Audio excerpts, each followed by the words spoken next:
4 years after I adopted my son, his biological parents showed up at my door not for love, but for his blood.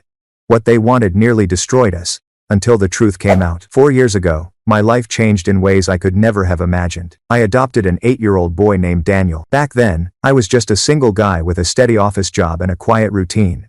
I wasn't some kind of superhero, not rich, not special. I just wanted to give someone a home, someone who'd been left behind. Daniel came into my life after spending a year in foster care.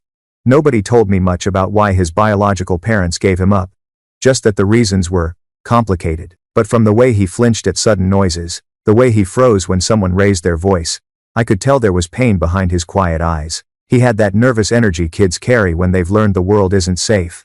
But slowly, piece by piece, he let his guard down. He started calling me Dad, and that word Dad hit me harder than I expected. We built something real together. My parents welcomed him too. Adoption wasn't new in our family, so they took him in like one of their own. And for 4 years, life settled into this beautiful, simple rhythm. I'd wake up early, pack his lunch, drop him off at school, go to work, and come home to his messy drawings on the fridge and his laughter in the living room. We didn't have much, but we had peace. Until one afternoon, everything shattered. It was a regular workday. I was at my desk, sorting through reports, when my phone buzzed a notification from my doorbell camera. I glanced at the screen and froze. 4 people stood outside my house, 2 men and 2 women. One of the pairs looked older, maybe in their 60 seconds. The other pair, younger, mid-30 seconds, maybe early 40 seconds. They were knocking hard, ringing the bell over and over, shouting for someone to answer. At first, I thought maybe they had the wrong house. But then one of the women spoke, and my stomach dropped. They said they were Daniel's biological parents. And the older couple? His maternal grandparents. I hadn't seen them before, not during the adoption, not once in 4 years. Daniel had been through the foster system. By the time he came to me, his parents' rights had long been terminated. I honestly believed that part of his life was gone for good, but somehow, they found us. I stepped out of my office and called through the intercom app, my voice steady even though my hands were shaking. "Why are you at my door?" "It's not the way, Truman," the younger man answered, his tone heavy and strangely emotional. He told me their other son, Daniel's older brother, had died in a car crash a month ago. And now they wanted Daniel back, just like that. Like you could give a child away, move on, then come back years later, as if nothing had happened. I didn't even know Daniel had a brother. My heart broke a little hearing it. But it also made my blood boil. They said they'd been grieving. That losing their first son made them realize the mistake they'd made giving Daniel up. That now they wanted to make things right. But I knew their history. When I'd first adopted Daniel, the social worker told me off the record that he'd shown signs of neglect and possibly abuse. He'd been underfed, anxious, bruised. Those people, the ones standing on my porch, had been the reason for that pain. And now they wanted him back? I took a deep breath and said, as calmly as I could, "I'm sorry. You signed away your rights years ago. Legally, Daniel is my son. And emotionally he always will be. I'm not giving him up." The woman's expression twisted into anger. One of them threatened to call Child Protective Services to take me to court. Then they stormed off. For the rest of that day, my mind wouldn't stop racing. What if they actually tried to get custody again? Could they? Would the court listen to them? I didn't sleep much that night. When Daniel came home from school, I forced myself to act normal. We did homework, had dinner, laughed about a silly cartoon. I couldn't let him see the fear that was eating me alive. After he went to bed, I called my parents. They were furious and terrified.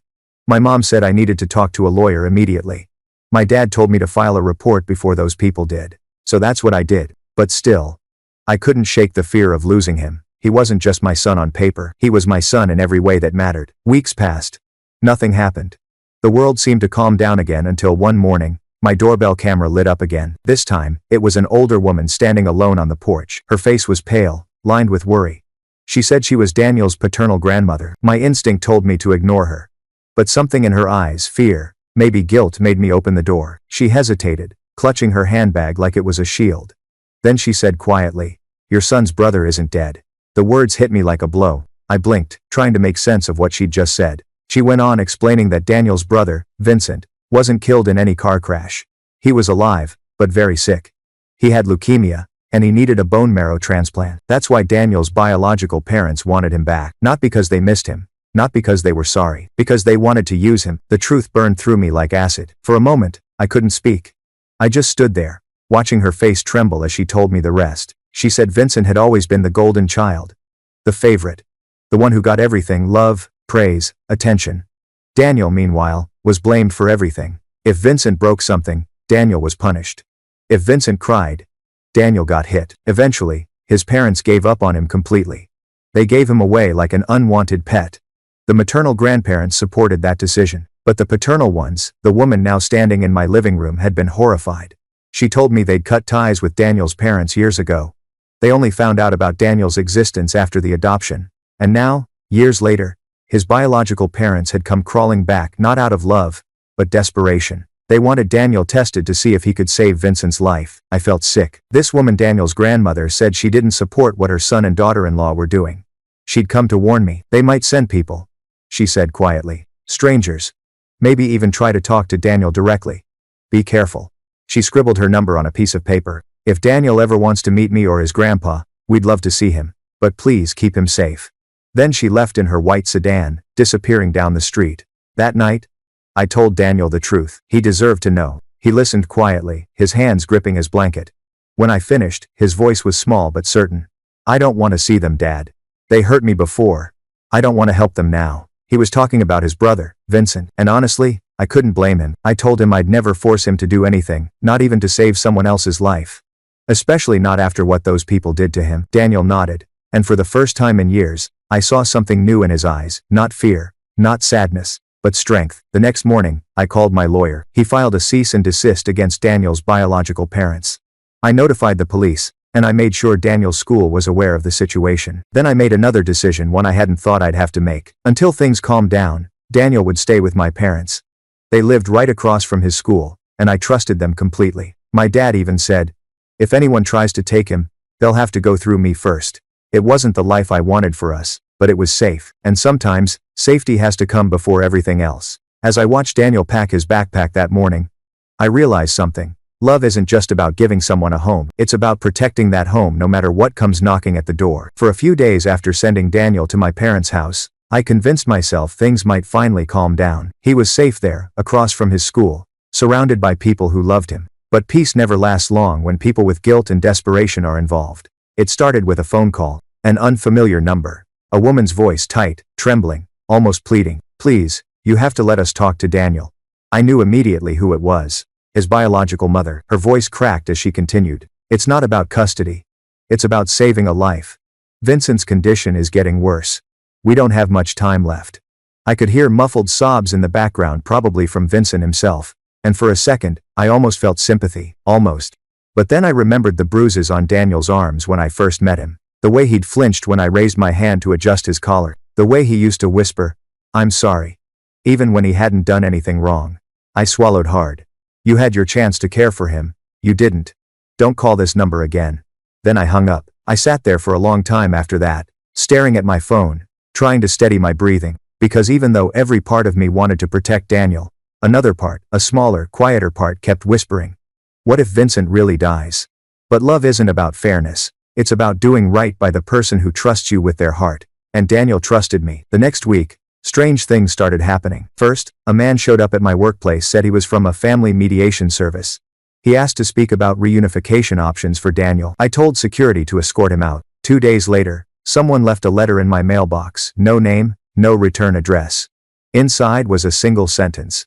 Every child deserves a chance to save his brother. Creepy, manipulative, and entirely predictable. My lawyer called it harassment. The police called it a civil matter. But to me, it was a warning shot. So I doubled down. Security cameras, restraining orders, notifications to Daniel's school, his teachers, even the crossing guard. If anyone tried to talk to him or take him, I wanted them stopped immediately. Meanwhile, Daniel tried to carry on like nothing was wrong. He went to school, did his homework, laughed at Grandpa's bad jokes, watched old superhero movies with Grandma. But I could tell something was eating at him. One night, he called me, his voice quiet and serious. Dad, I had a dream. About Vincent. I asked him what happened in the dream. He said he saw Vincent sitting alone in a hospital bed, pale and crying.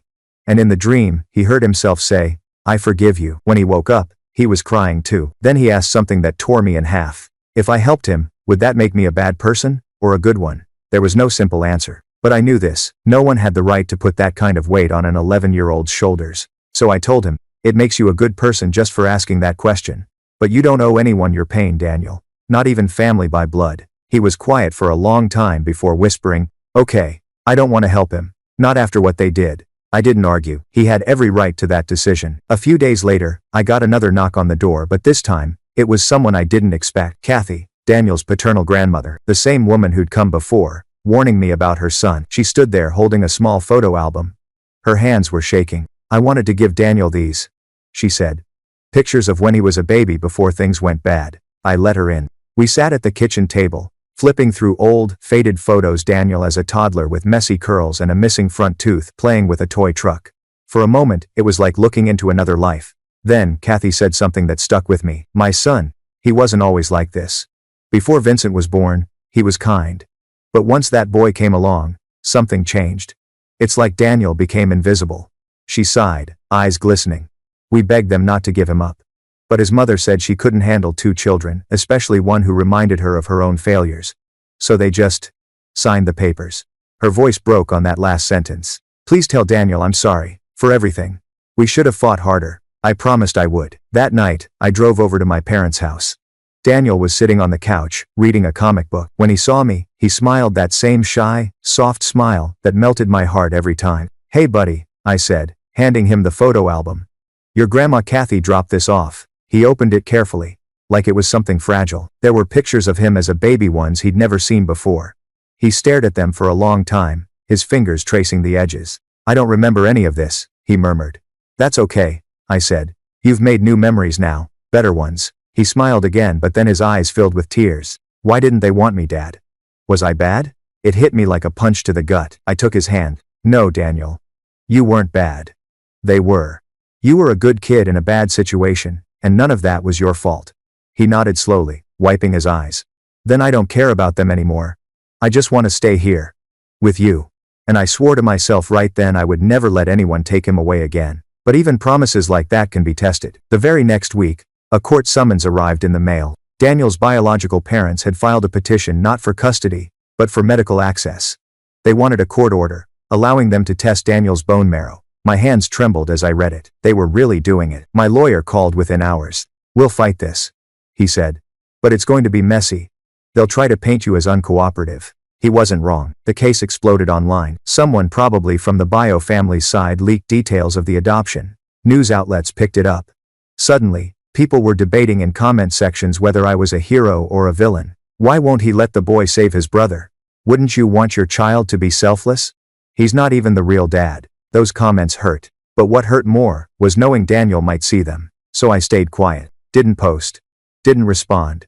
Just focused on keeping my son safe. The court date came faster than I expected. The bio parents sat across from me, pale, tired, desperate. The father avoided my eyes. The mother dabbed at her tears like she was playing for sympathy. Their lawyer argued that Vincent's life could be saved by Daniel. That it was a moral obligation to allow testing. My lawyer stood, calm and clear. "My client's son has the right to bodily autonomy. The biological parents relinquished their parental rights years ago.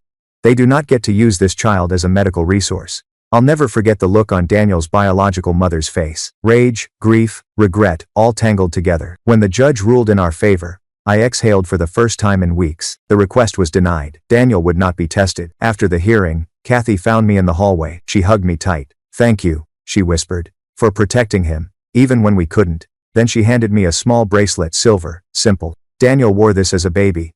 Maybe he'd want it back. That night, Daniel sat at the kitchen table again, turning the bracelet over in his hands. "Do you think they'll leave us alone now?" he asked.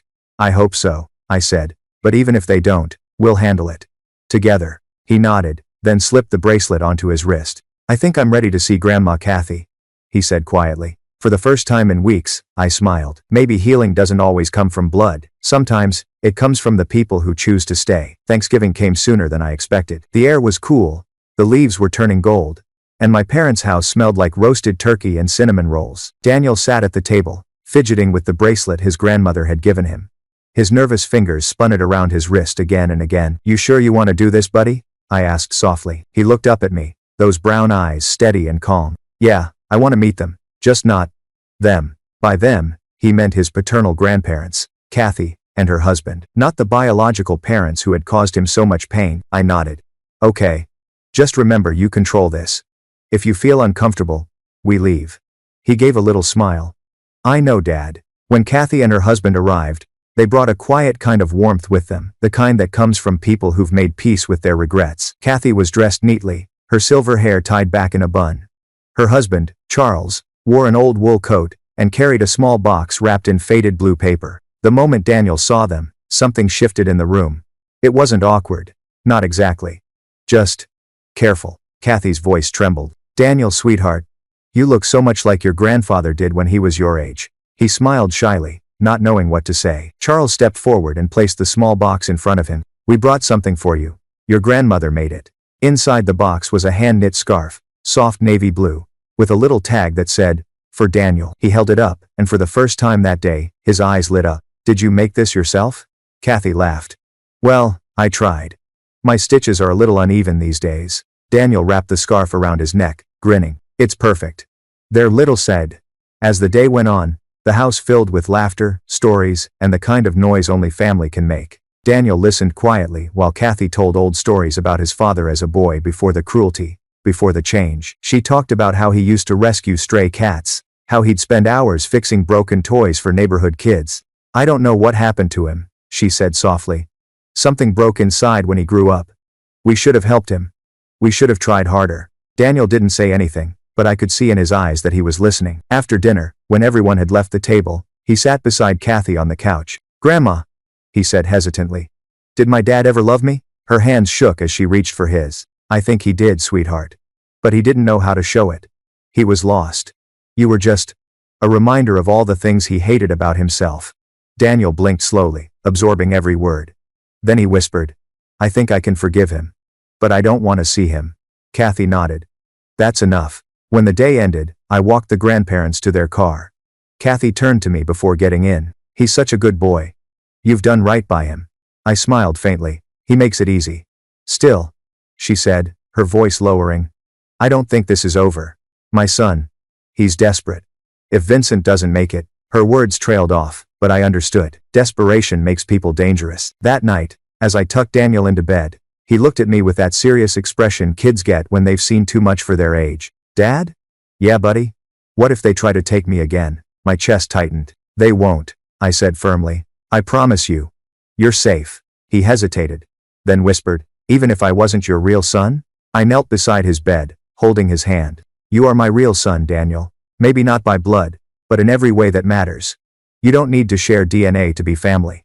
You just need to love and protect each other. He nodded, his small fingers gripping mine tightly. As he drifted to sleep, I sat there for a long while, watching him breathe. It struck me then how fragile everything is, how love, once found, must be guarded like fire in a storm. A week later, the phone rang again. Unknown number. I shouldn't have answered, but I did. The voice on the other end was cold.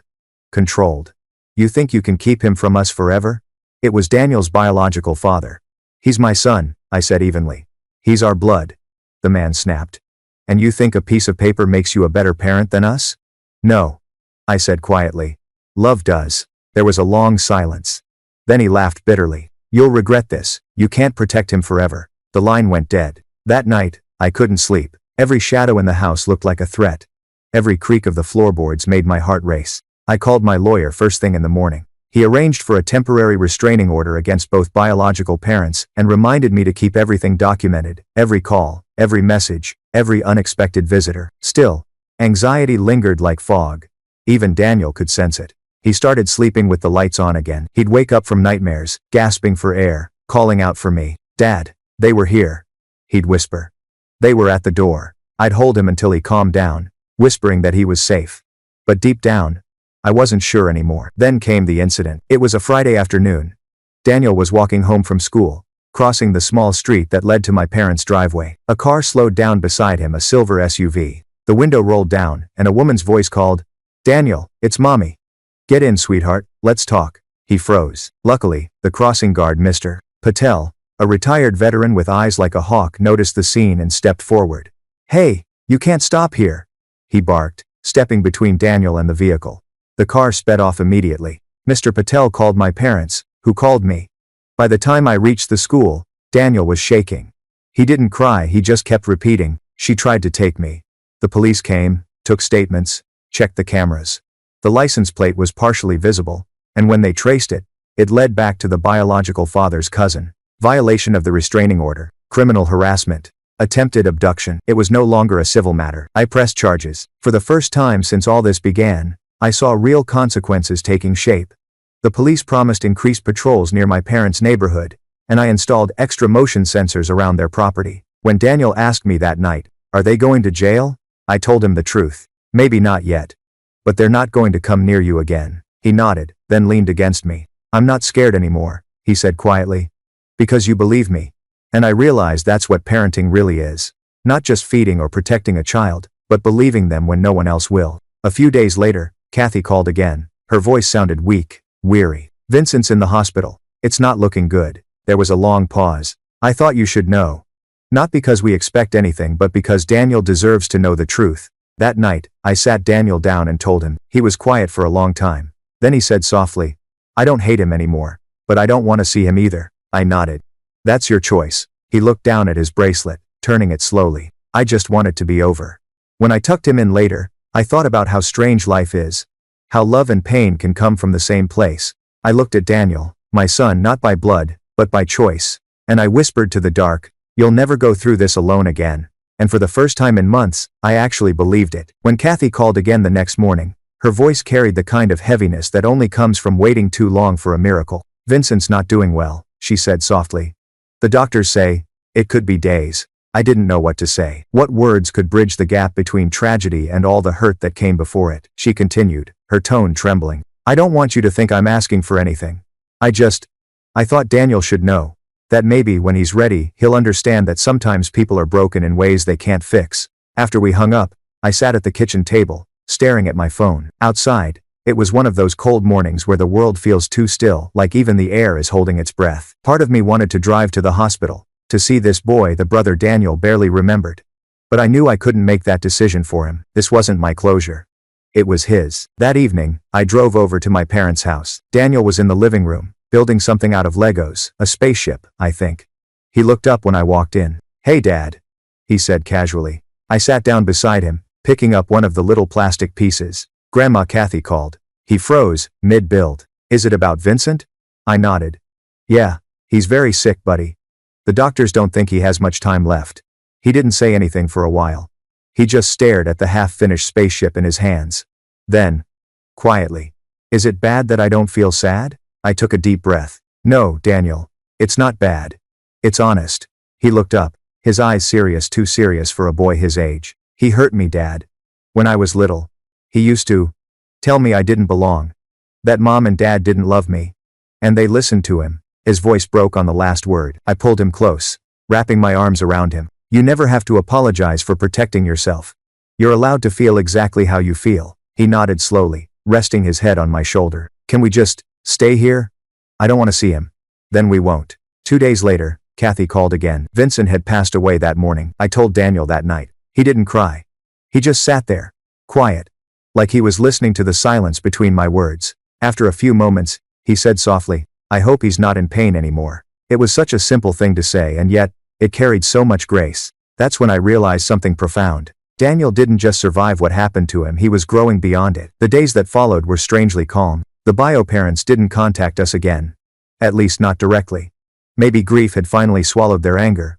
Or maybe they'd just run out of ways to fight. But even in peace, trauma leaves echoes. Daniel started asking questions at bedtime, quiet, hesitant ones that came when the lights were off and the world felt safe enough for honesty. "Dad, do you think they ever loved me? Even a little?" "I think they tried," I said gently. "But love without kindness isn't love. It's control. And you deserve better than that."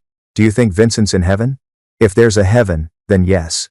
Maybe now he understands what he did." Daniel was quiet for a long time before whispering, "I don't want to hate them anymore. It makes me tired." And that right there, that was healing. A few weeks later, Kathy invited us to meet her again. This time at the park near the hospital. It was a sunny afternoon, the kind that makes everything look softer. When we arrived, she stood near the fountain holding 2 cups of hot chocolate. "Hi, sweetheart," she said, handing one to Daniel. "Extra marshmallows, just how you like it." He smiled shyly. "Thank you, Grandma." They sat on a bench together, talking quietly while I stood a few feet away, giving them space. Kathy told him stories about how he used to chase butterflies in her backyard, about the time he tried to rescue a frog by bringing it into the kitchen. And then she said something that made my chest tighten. Your brother talked about you before he went. He said he remembered how you used to share your toys with him, even when he didn't deserve it. Daniel blinked, looking down at his cup. He remembered that? He did, Kathy said softly. He said he was sorry. Tears welled in Daniel's eyes. But he smiled anyway. I'm glad he said that. The topper of pants forkin' man on the riddle. After that day, something shifted in him. He didn't talk about Vincent much, but I noticed small things. He started sleeping better, laughing more. He'd hum while doing his homework. The heaviness that had followed him like a shadow seemed to finally lift. Kathy and Charles became regular parts of our lives, visits on weekends, calls on birthdays, holiday dinners that didn't feel awkward anymore. And for the first time, Daniel started to understand that family isn't always about who gave you life, but who helps you live it. One Sunday morning, I found him sitting at the dining table, writing something in a small notebook. What are you working on? I asked. He grinned. A letter. For Vincent.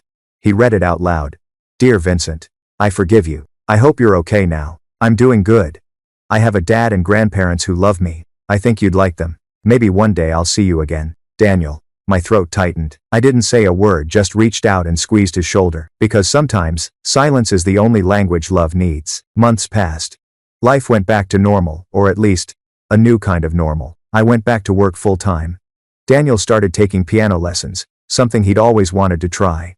Kathy joined us for his first recital. She cried through the whole thing. He played Claire de Lune, clumsy but full of heart. And when the last note faded, he looked straight at me and smiled. In that moment, I realized something that I hadn't before. Healing isn't about forgetting what broke you. It's about building something beautiful in the cracks. That night, Daniel handed me a folded piece of paper. It's for you, he said. It was a drawing, the three of us, me, him, and Kathy, standing under a big oak tree. Above us, in the sky, were two smaller figures, Vincent and Charles. At the bottom, in his neat, uneven handwriting, he'd written, "Family isn't who leaves, it's who stays." I hugged him tight. You've got it all figured out, huh? He laughed. Well, I learned from the best. Life has a funny way of circling back. Sometimes, you start a story thinking it's about saving someone else, and it ends up being about saving yourself. Daniel may have come into my life because someone else gave up on him. But every day since, he's reminded me what real love looks like. Messy, stubborn, and unconditional. And as for me, I stopped worrying about what might come next, because whatever it is, we'll face it together. Spring came slowly that year. The world outside looked fresh again, brighter skies, green lawns, children riding bikes down the street. But even with all the newness, I could still feel it, that faint shadow of the past that never completely disappears. Daniel was doing better. He smiled more, laughed louder. He joined the school's art club and started painting.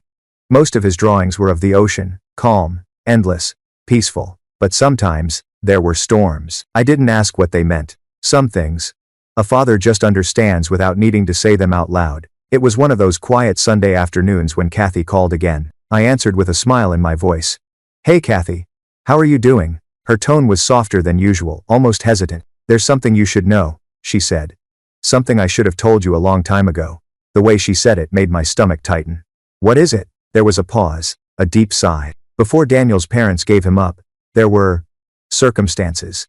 Things that didn't make it into the adoption records. I didn't tell you before because I thought it wouldn't matter. But now, I think you deserve the truth.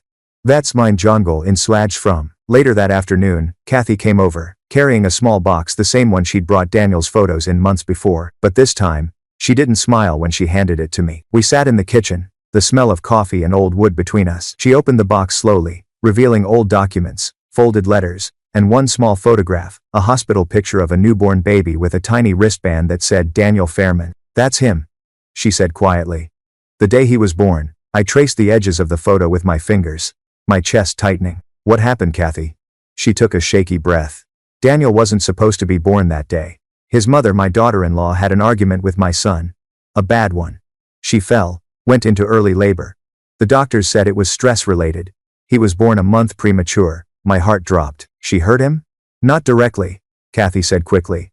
But the fight caused it. And afterward she changed.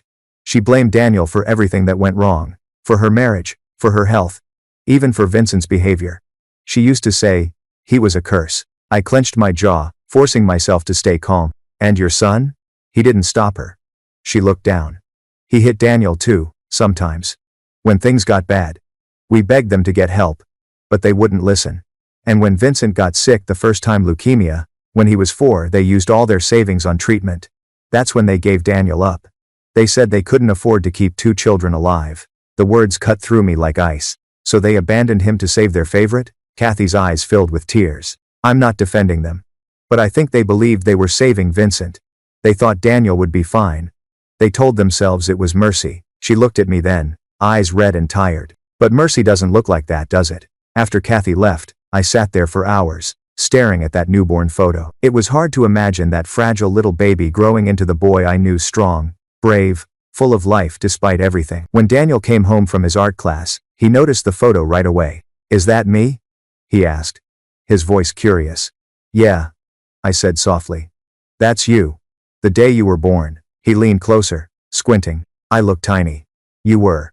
But you were strong even then. He smiled.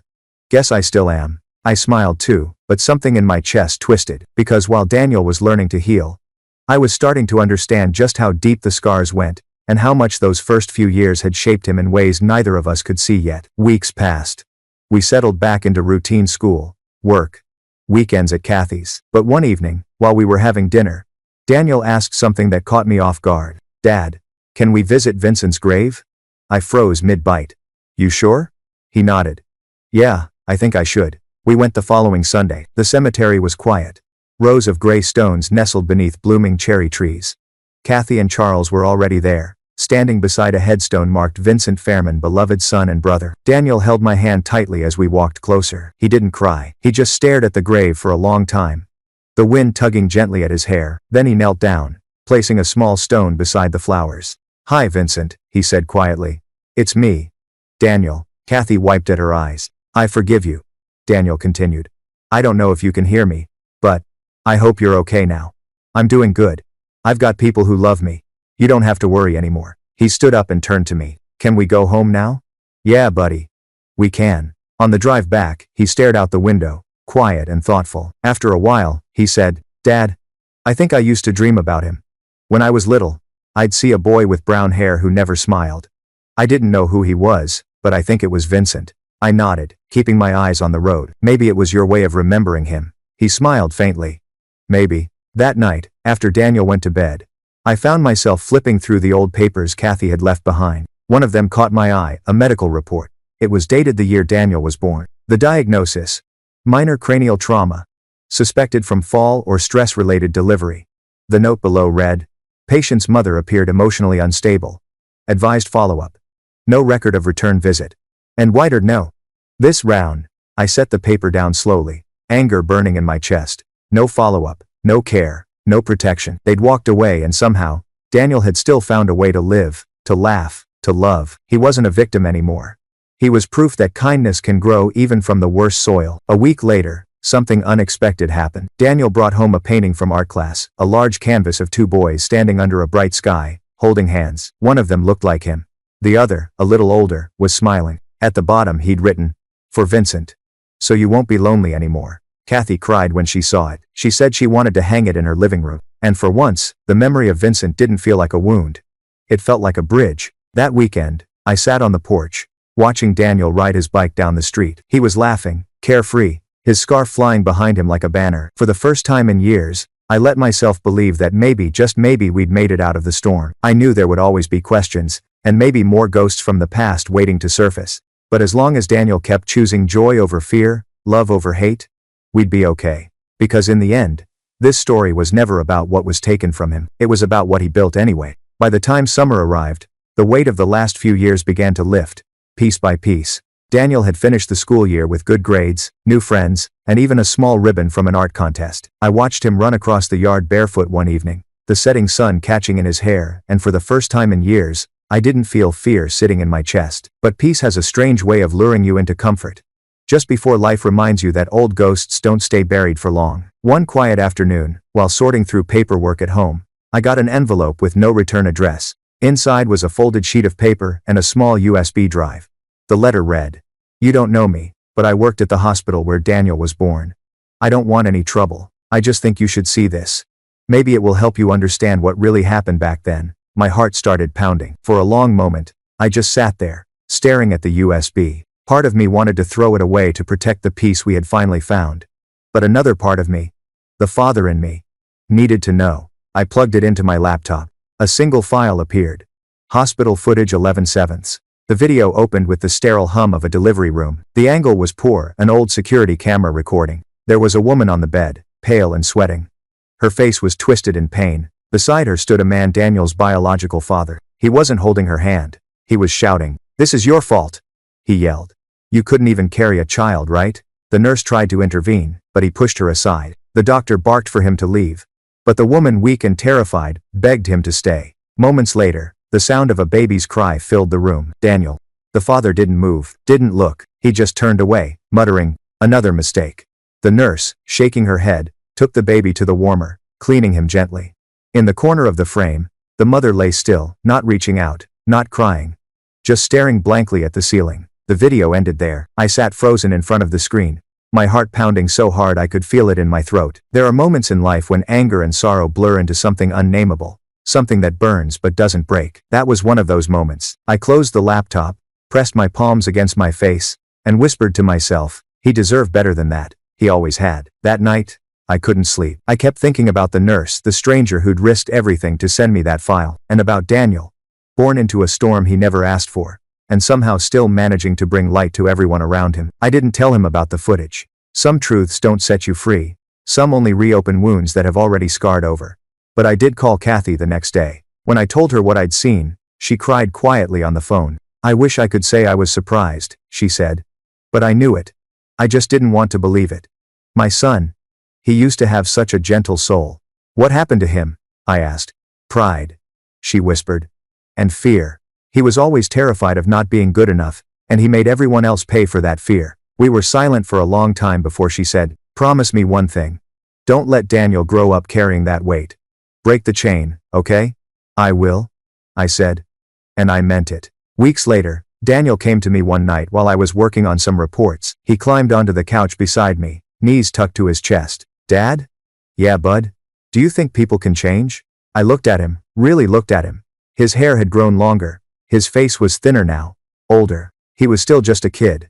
But the way he asked that question sounded like a grown man searching for peace. "I think they can," I said slowly. "But not everyone does. And sometimes, the best way to change is to forgive yourself and move forward. Even if they did bad things? Especially then," he nodded thoughtfully. "I want to be different." "You already are," he smiled. "I think I'm going to paint something new tomorrow. Something happy." "What are you thinking?" He grinned. "A family at the beach. You, me, Grandma Kathy, and Grandpa Charles. Maybe a dog too." "We don't have a dog. Not yet." We both laughed. Summer rolled on, warm and slow. Daniel spent his mornings at art camp and his afternoons helping Kathy tend her garden. Every week, she'd send me a new photo, Daniel, holding up a basket of tomatoes, his smile wide and unguarded. One day, she texted, "He's learning to bake. Pray for my kitchen." It was the first time in years I'd seen a message that made me laugh out loud. But peace, real, lasting peace, is never simple. One afternoon, while Daniel was out with Kathy, I got a call from a number I didn't recognize. It was short, cold, and it sent chills down my spine. "You think you've won, don't you?" a man's voice said. "You took my son, my family. But you can't erase me. There, stay." "Who is this?" I asked, even though I already knew. "You know who," the man hissed. "You think you're a hero? But all you did was steal what wasn't yours." "You had your chance," I said calmly. "You gave it up." "No," he said, his tone sharp. "You don't get to rewrite the story." The line went dead. I sat there, the phone still pressed to my ear, feeling that old familiar chill creep back in. When Kathy dropped Daniel off later, I told her about the call. Her face went pale. "That's him," she said. "He's drinking again. I heard from an old neighbor. He's been spiraling since Vincent's death." "Should I report it?" "Yes," she said firmly. "Don't wait for another surprise." So I did. The police filed another harassment complaint. Still, the fear stayed. That night, I checked the locks 3 times before going to bed. The next morning, Daniel noticed. "Dad, are you scared again?" I sighed. "A little. But it's not your problem to worry about." He shook his head. "If you're worried, it is my problem. We're a team." I smiled at him, ruffling his hair. "Yeah, we are." It amazed me how much he'd grown, not just taller or older, but emotionally stronger. He'd gone from a child hiding behind fear to a boy who faced it head on. That evening, Kathy came over for dinner. We sat around the table, the three of us, eating pasta and garlic bread, the smell of basil filling the kitchen. Halfway through the meal, Daniel put his fork down and said, "Can we go on a trip this summer? Somewhere far." "Where to?" I asked. He smiled. "The beach. The one I painted." I looked at Kathy. She was smiling too. "I think that sounds perfect," she said. And just like that, a plan was born, a simple, healing summer trip. No courtrooms, no phone calls, no fear, just the sound of waves, laughter, and a boy finally learning what peace feels like. That night, after everyone had gone to bed, I sat on the porch again.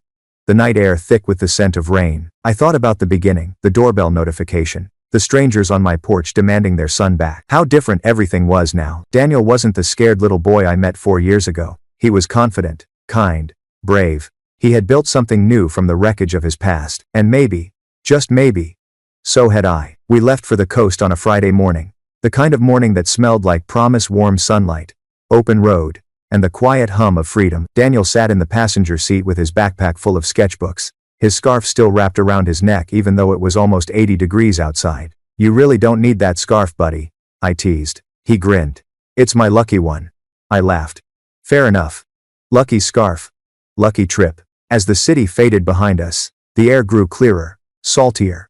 For the first time in months, I could feel the tension melting away. The phone calls, the court dates, the fear. It was all somewhere far behind us now. This wasn't running away. This was choosing peace. We rented a small cabin overlooking the ocean, nothing fancy, just wood floors, white curtains that fluttered in the sea breeze, and a porch where you could hear the waves crashing. When we arrived, Daniel ran straight toward the beach. Shoes off, sand everywhere. Pure joy. Kathy and Charles joined us the next day. Kathy brought a picnic basket, insisting on cooking even though we were on vacation. "Some things don't stop, not even at the beach," she said with a wink. Charles laughed and helped Daniel build a sandcastle, complete with little stick flags. For a long while, I just sat there, watching Daniel laughing, Kathy humming softly, the ocean stretching out endless before us. It was the kind of moment that made all the chaos worth surviving. That night, after dinner, Daniel sat beside me on the porch. The sun had dipped low, painting the sky in pinks and golds. "Dad?" he said quietly. "Yeah? Do you think they'll ever come back?" I didn't pretend not to understand. "Maybe," I said. "But that's not your job to worry about. They can't hurt you anymore, Daniel. And even if they tried, you've got an army now." He smiled, tilting his head. "An army?" "Yeah. Me, Grandma Kathy, Grandpa Charles, Grandma and Grandpa from my side. Even Mr. Patel, the crossing guard." He laughed, that light, genuine laugh that had been missing for too long. "Then I guess we're unstoppable." Exactly.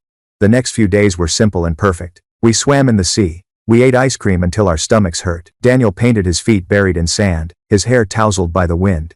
He said the waves made him feel like time didn't matter. One morning, he showed me a new painting. A small boy standing on the shore, watching a kite rise into the sky. "That's me," he said, letting go of all the bad stuff. This whiter imperious, which many brave face. It was beautiful, the kind of image that stays with you. On the 5th day, Kathy pulled me aside while Daniel was off collecting seashells. "He's doing so well," she said. "You've given him something none of us could." "He gave it to himself," I said quietly. "I just kept the door open." She smiled, her eyes glistening. "You know, for the first time I think my son would have been proud of him." I hesitated, unsure what to say. "Maybe he would have," I said. "Maybe not. But I'm proud of him enough for both of us." She reached out and squeezed my arm. "You're a good man. Don't let the world make you forget that." The gobbled-to-go state. That night, after everyone went to bed, I couldn't sleep. I walked down to the shore alone, barefoot, the moonlight silvering the waves. For the first time in years, I wasn't haunted by what might happen next. The fear that had followed us everywhere, that someone might take Daniel away, had finally loosened its grip, and in its place, something new had settled in: peace. The next morning, we packed up to head home. As we loaded the car, Daniel looked at the ocean one last time. "I don't want to leave," he said. "We'll come back," I promised. "Maybe next year." "Next year," he repeated, smiling. "Okay. Not a coming abscess. Not a coming. Kathy and Charles waved from their car, promising to visit soon. And just like that, we were on the road again, windows down, music playing, the sound of Daniel's laughter filling the car. Life, for a while, was good. Better than good. Daniel started 7th grade that fall. He joined the school choir, kept painting, and even made a few close friends. He still wore that blue scarf sometimes, especially on test days or when he was nervous.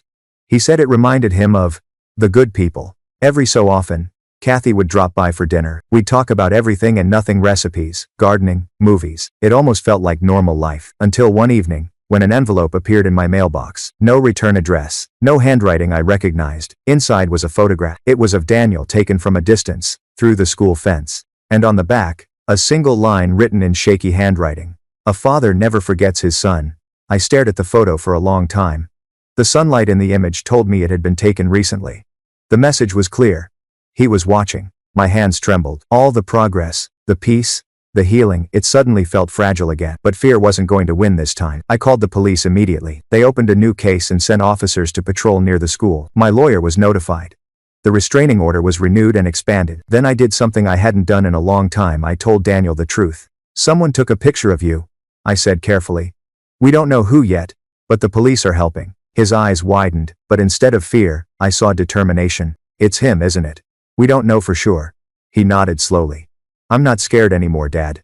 You don't have to be. We're not alone." That night, Kathy called after hearing the news. Her voice was steady, stronger than before. "If he comes near Daniel again, he'll answer to me this time," she said. "He's my son, but I won't protect him anymore." And I believed her. Days turned into weeks. There were no more letters, no more photos. Maybe he'd realized the law wasn't on his side anymore. Or maybe, deep down, he finally understood what Daniel had become: someone beyond his reach. Life moved forward again. Quietly. Steadily. Daniel grew taller. His laughter came easier. And I began to see a future, one that wasn't defined by fear, but by the family we had built from the ground up. One evening, as we sat on the porch watching fireflies dance in the twilight, Daniel turned to me and said, "You know what I realized, Dad?" "What's that?" "Maybe you didn't save me. Maybe I saved you too." I smiled. "You think so?" He nodded, his grin wide. "You used to look so sad all the time. Now you laugh more. You eat ice cream with me. You dance in the kitchen when you think I'm not watching." I laughed, covering my face. "You weren't supposed to notice that." "Too late," he teased. We sat there, the air warm and full of crickets, and in that quiet moment, I realized he was right. He hadn't just found a home, he'd given me one too. For almost half a year, things were quiet. Too quiet. The kind of silence that feels earned but fragile, like the world was giving us a chance to breathe before the next storm rolled in. Daniel was doing well. He'd turned 12 now, a little taller, a little more confident, his voice beginning to change in those unpredictable teenage tones that made both of us laugh. He still wore the bracelet his grandmother had given him, and the blue scarf when it got cold. To him, they weren't reminders of pain anymore, they were symbols of everything he'd overcome. And for a while, I started to believe that maybe our story was done, that we'd survived the worst. But then, one morning, I opened the front door to find a folded letter sitting on the welcome mat. No envelope this time, just one sheet of paper, typed in black ink. "We've lost everything. Our home, our son, our family. All we have left is what's ours by blood. You can't erase us forever. M&T Fairman." My heart dropped. They were back. I called the police immediately. They sent an officer to collect the letter, fingerprint it, file a report. When I told Kathy, she didn't even sound surprised. "He's been drinking again," she said. "After Vincent's death, he never really recovered. They sold their house, moved from place to place. I thought they'd finally stop trying. But I should have known better." "What about his wife?" I asked. Kathy sighed. "She's worse. She blames you, me, the courts, everyone but herself." There was a long silence. Then she said quietly, "They might not have much left to lose, and that's what makes them dangerous." That night, I couldn't sleep. The house was still and dark, but my mind raced with every possibility. What if they tried to take him again? What if this time they didn't just want contact? What if they wanted revenge? I checked the locks. Again. And again. But as I stood there, watching the moonlight spill across the floor, something in me shifted. I wasn't the same man I'd been years ago, the one who'd flinched at every sound, who lived in fear of losing his son. I'd learned something since then. Fear only wins when you let it make you smaller. So instead of hiding, I decided to fight differently, this time with clarity, with preparation, with the truth on my side. The next day, I went to see my lawyer. We reviewed every record: adoption papers, court rulings, restraining orders. He nodded firmly. "They have no standing. They're not just out of legal options, they're completely cut off. The best thing you can do now is document everything and alert the school again." And that's what I did. By the end of the week, every teacher, security guard, and office staff member at Daniel's school had a copy of their photos. They knew to report anything suspicious immediately. I wasn't going to let my guard down again. Then, one Saturday morning, Kathy showed up at our doorstep. Her face was pale, her hands trembling slightly. "They came to see me," she said. I felt my stomach twist. What? You're Daniel's parents. They showed up at our house last night. They were drunk. Said they just wanted to talk. Did they hurt you? She shook her head. No. Charles called the police before it got ugly. But they said something strange before they left. Arsons. There's a raid agenda. She hesitated, her voice cracking. They said if they couldn't have Daniel, no one would. The words hit me like a punch. Did the police arrest them? No proof, no physical threat, just words. Empty threats, they said. But I knew better. Words like that were never empty. For the next few days, I barely let Daniel out of my sight. He noticed, of course. Dad, he said one evening, setting down his paintbrush. You're doing it again. Doing what? Looking over your shoulder. Worrying about things that might not happen. I sighed. I just want you safe. He smiled. That same calm, steady smile he'd inherited from none of them, just from himself. You already made me safe. You taught me how not to be scared anymore. Sometimes, I wondered when he became the one giving me strength. The tension finally broke a week later, not with violence, but with truth. The police called. They'd found Daniel's biological father unconscious behind a gas station in another state. Alcohol poisoning.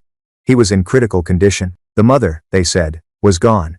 She'd left a note before disappearing. I sat there with the phone pressed to my ear, unsure whether to feel relief or sorrow. When I told Kathy, she broke down. He was my son, she sobbed. I hated what he became. But I still loved him. There was nothing I could say to that. Grief is complicated like that. It doesn't follow the rules of good and bad. I didn't tell Daniel the details, just that his biological parents wouldn't be bothering him anymore. He nodded quietly. I kind of figured it would end that way, he said. What do you mean? People who hurt others usually end up hurting themselves too. He said it so matter-of-factly that it startled me. He wasn't angry. Just sad. The kind of sadness that comes from understanding too much at too young an age. Are you okay? I asked. He smiled faintly. Yeah, I just feel sorry for them. They never got to be happy. That night, Daniel brought me a small painting, one he'd been working on quietly for weeks. It showed a house on a hill, light glowing from every window. A father and son sitting on the porch watching stars. But in the distance, barely visible, were two small shadowy figures walking away into the dark. At the bottom, he'd written, "Some stories don't have happy endings, but mine does." I stared at it for a long time, my throat tightening. You're amazing, you know that? I said. He shrugged. You helped me see the good stuff. Kathy visited a few days later, wearing her usual soft smile despite the pain in her eyes. He's stable, she said quietly. They say he might recover. But even if he does, I don't think he'll come near you again. I nodded. I hope not. For everyone's sake. We sat in silence for a while, drinking coffee. Then she said something I'll never forget. You know, people always talk about blood being thicker than water. But I think that's wrong. Water flows where it's needed.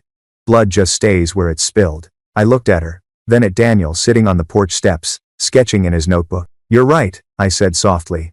And that's why we're still standing. Weeks turned into months again. Daniel kept growing taller, wiser, still holding on to that quiet strength that had carried him through everything. He'd begun painting for other people now, portraits, landscapes, even little commissions from the local cafe. He saved every dollar, saying one day he wanted to start an art scholarship for kids who need a second chance. And me? I just kept watching him, amazed at how much light can come from a past that once felt nothing but dark. Because sometimes, the strongest families aren't built from perfection. They're built from choice. One evening, as the sun dipped below the horizon, Daniel looked at me and said, Hey, Dad. Can we stop calling it my story? I smiled. What do you mean? He grinned. It's our story now. Autumn came quietly, wrapping the world in amber and gold.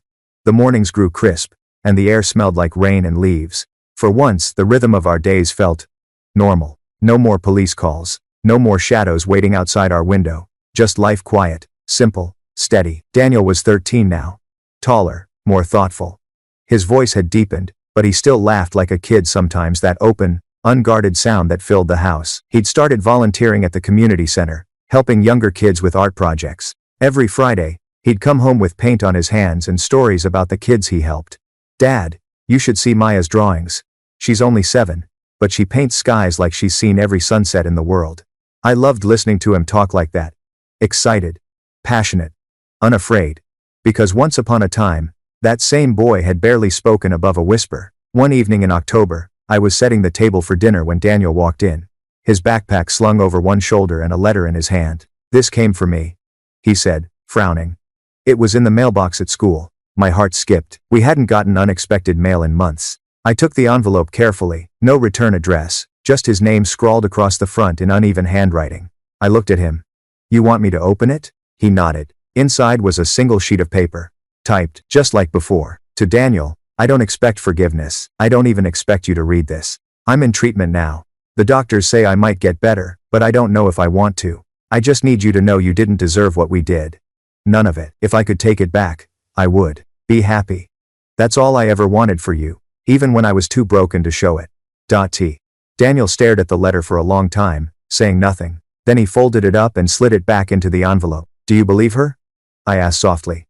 He shrugged. Maybe. Maybe not. But it doesn't change anything. You want me to throw it away? He shook his head.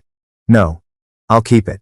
Not because I forgive her, but because I don't want to forget what I survived. Late of grounded in the Sarns. We no have de lighter dollar as bat. I nodded slowly. That's brave, Daniel. He looked up at me, his eyes steady. No, Dad, that's just honest. After that, something changed in him, not darker, just deeper. He started painting less about pain and more about hope. Bright skies, open fields, children laughing. One evening, I found him sitting on the floor surrounded by sketches. What's all this? An idea, he said, smiling. A collection. I'm going to call it Second Chances. That's beautiful. He grinned. It's going to be my first exhibition. Miss Turner from the Art Center said she'll help me set it up. My chest swelled with pride. You mean, like a real gallery? Yeah. I want people to see that you don't need a perfect start to create something beautiful. And just like that, I realized, he wasn't just healing anymore. He was building. The night before the exhibition, I couldn't sleep. I sat on the couch, flipping through the old photos Kathy had given me years ago. Daniel as a baby, Daniel at 8 when I first met him. Daniel now, taller than me, smiling in every picture. So much had changed. So much had grown. When Kathy arrived the next morning, she brought a bouquet of sunflowers, Daniel's favorite. For the artist, she said proudly. He laughed and hugged her tight. Thanks, Grandma. Charles shook my hand. You must be proud. I smiled. More than words can say. The gallery was small but full. Parents, teachers, kids, even a few local artists showed up. Daniel stood near his paintings, greeting people with that quiet confidence that had taken years to build. Each canvas told a piece of his story. There was the storm, dark, swirling colors that faded into light. The hill house, the one he'd painted after his biological parents disappeared. And at the center of the room, the biggest piece of all, family by choice. It showed 3 figures, a man, a boy, and an older woman sitting on a porch watching the sunset. Above them, faint silhouettes of 2 people walked away toward the horizon. People stared at that one the longest. A woman beside me whispered, "It feels healing." And it was. When Daniel got up to give his short speech, my heart felt like it might burst. "Thank you for coming," he began, his voice steady. "I used to think my story was about being unwanted. But now I know it's about being found. These paintings are for anyone who's ever felt left behind, to remind them that love isn't about who gives birth to you.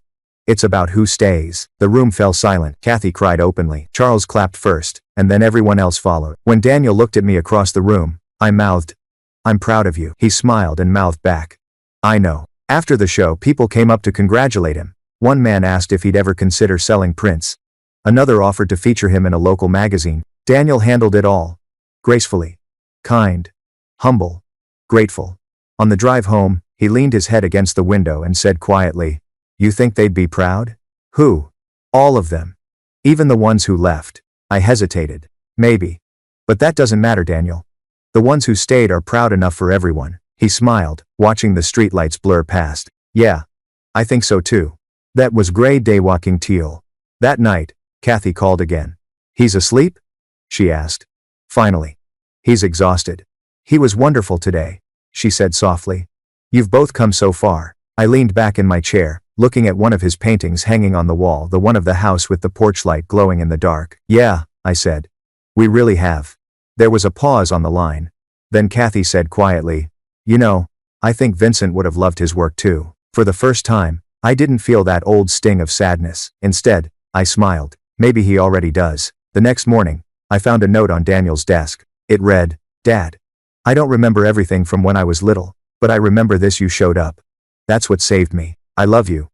D." I stood there for a long time, the morning sun spilling across the page, and I realized that maybe love really is that simple. You just show up, every day. Especially when it's hard. And when you do, somehow, That's enough. Winter came early that year. The first snow fell in soft, quiet flakes that coated the world in white. Daniel stood at the window that morning, watching the street disappear beneath a blanket of light. It's like the world's been erased, he said. I smiled. Maybe not erased. Just rewritten. He turned, grinning. Like us? It no conceding. Exactly like us. Life had settled into something ordinary and beautiful. Daniel's art show had gone better than any of us expected. The local paper had written a full-page feature about him titled, "The Boy Who Painted Healing." He'd even sold 2 of his pieces, though he insisted on donating the money to the community center. They helped me, he said simply. It's only fair I help someone else. That was Daniel, humble, thoughtful, always seeing the world through a lens of gratitude. A few weeks before Christmas, Kathy called again. Her voice was calm, but I could hear the fatigue beneath it. He's gone, she said quietly. For a moment, I didn't understand. Who? My son, she whispered. He passed last night in his sleep. The doctor said his liver failed. I sat down, closing my eyes. The man who had haunted our lives, the one who had caused so much fear and pain, was gone, and I didn't know how to feel. Relief? Sadness? Maybe both, Kathy continued, her voice breaking. I don't expect you to come. But there will be a small service. Just say a prayer for him. If you can. Of course, I said softly. I'll tell Daniel when the time is right. That night, I sat beside Daniel as he painted by the fireplace. The flicker of the flames danced across his half-finished canvas, a soft, warm glow against cool winter blues. You okay, Dad? He asked suddenly. I looked up, startled. Yeah, just thinking. You've got that look again. The one you get when you're hiding something. I sighed. I'd forgotten how observant he was. I got a call from Grandma Kathy. Your father passed away last night. He froze, brush in hand. Then he placed it down gently. Oh, that was all he said for a long time. I waited.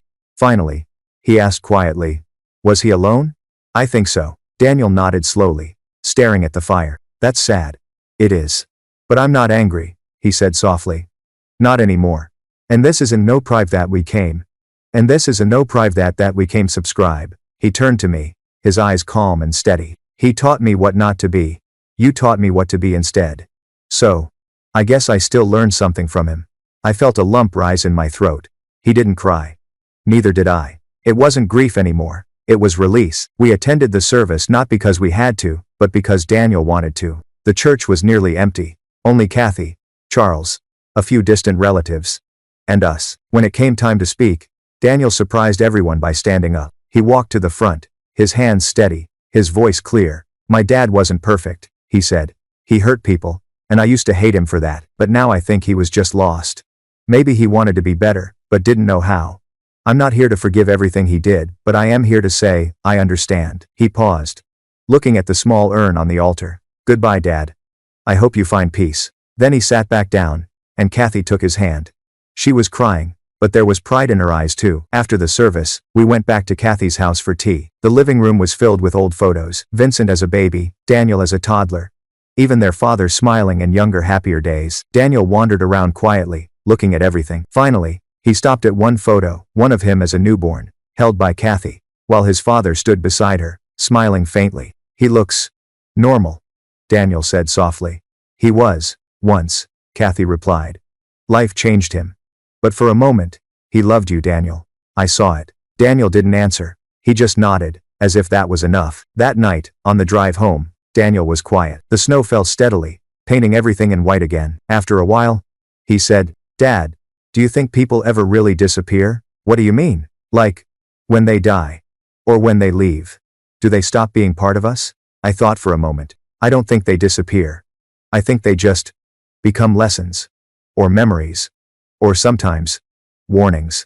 He smiled faintly. Then I guess he'll always be part of me.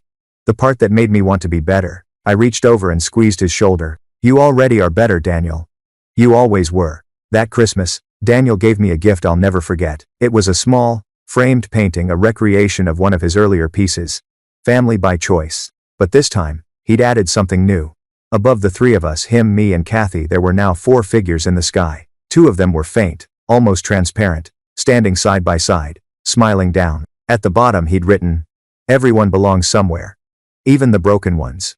I stared at it, my throat tight, eyes stinging. This is beautiful, Daniel. He smiled. It's not about forgiving them, Dad. It's about freeing us. And in that moment, I realized he wasn't just painting anymore, he was healing generations. In January, the article from the newspaper got picked up by a national magazine. They wanted to feature Daniel's story, his art, his adoption, his courage. I hesitated at first.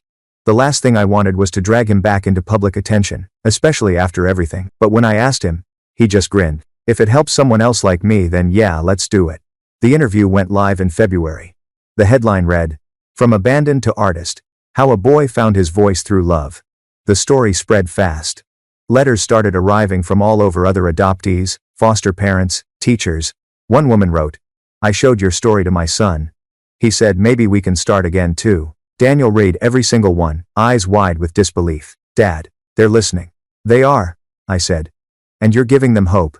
That spring, Daniel's art was displayed in a local children's hospital, bright paintings of sunlight, laughter, and home. He spent afternoons teaching the kids to draw, helping them turn their pain into color. When I came to pick him up one evening, I overheard a little girl asking him, "Did you always know you wanted to paint?" Daniel smiled. "No, I just knew I wanted to feel better. Painting helped me do that. Maybe it'll help you too." She nodded, grinning through her bandaged arm, and right then, I realized something incredible. Daniel had become the kind of person he'd needed when he was little. That night, I tucked away the newspaper clippings, the letters, and the photos into a single box labeled Daniel's story. Not because it was over, but because it had become something bigger than us, something living, breathing, and full of light. As I placed the last piece inside, I thought about that very first day, the knock on the door, the chaos that followed, and the boy who changed everything. He wasn't just my son, he was my miracle. The years passed quietly after that, not uneventfully, but softly. Daniel grew up the way all children should, surrounded by love, laughter, and people who showed up when it mattered most. He turned 15, then 16. His hair got longer, his voice deeper. He started teaching art full-time at the community center during summer, guiding kids through their first brushstrokes and heartbreaks. And sometimes, when I'd stand in the doorway watching him laugh with them, I'd think about how far we'd come, how a boy once abandoned at 8 years old, now had a life overflowing with belonging. He'd built that. With his hands, his heart, his paintbrush, he turned every scar into a color. Kathy's health began to fade after Charles passed. She never said much about it, but we could see it: the slower steps, the trembling hands, the quiet sighs when she thought we weren't looking. One afternoon, as Daniel sat beside her on the porch, sketching her garden, she reached over and took his hand. "You saved us, you know," she said softly. He smiled. "Me? Yes, you. You gave us a reason to keep going. To forgive, to remember the good parts." He didn't answer right away. Then he said quietly, "You did that too. You chose love when you didn't have to." Kathy smiled, her eyes glistening. "Maybe that's what family is, just a bunch of people choosing love over and over, even when it's hard." The following spring, Kathy passed peacefully in her sleep. We buried her beside Charles, under the oak tree she used to read under every Sunday. Daniel spoke at her funeral. His voice didn't shake once. "My grandmother taught me that love doesn't end, it just changes shape. She didn't give up on me when the world did. And because of that, I learned not to give up on myself." He placed one of his small paintings beside her casket, a garden full of light, with a single blue scarf hanging from a branch. "This one's for you, Grandma," he whispered. After the service, we walked together through the quiet cemetery. The air smelled like rain and lilacs. Daniel slipped his hand into mine, like he used to when he was little. "Do you think she's with them now?" he asked. "Who?" "Vincent, my dad." "My mom." "My mom." I thought for a long moment before answering. "If there's any justice in the world, she's showing them how to love right this time." He smiled. "Then I hope they're listening." Time moved forward. By the time Daniel graduated high school, he had his first scholarship, an art program at a university upstate. When he got the acceptance letter, he came running into the kitchen, waving it in the air. "Dad." I got in. I hugged him tight, too proud to speak. We celebrated with Kathy's favorite meal, roasted chicken, and apple pie, and toasted to her memory. Daniel smiled across the table, eyes bright with excitement. "You think she'd be proud?" "Has a plast of the gram." "And the gram." "She already is," I said. "We all are." Moving day came faster than I wanted. We loaded boxes into the car, sketchbooks, canvases, his favorite blue scarf, and a worn-out stuffed bear he still refused to throw away. As he was about to close the car door, he turned to me and said, "Hey, Dad?" "Yeah?" "You remember when I asked if people ever disappear?" "I remember." He smiled. "I don't think they do. I think they just become part of the story, part of us." I nodded, my throat tight. "Then you make sure you keep writing it, okay?"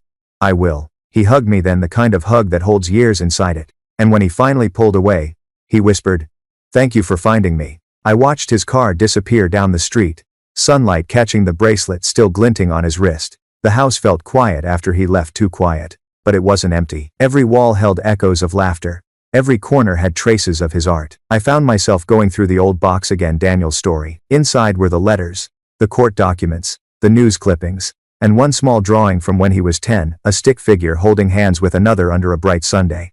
At the bottom, he had written in uneven letters, "Me and Dad, we win." I smiled through tears. Because he was right. We did.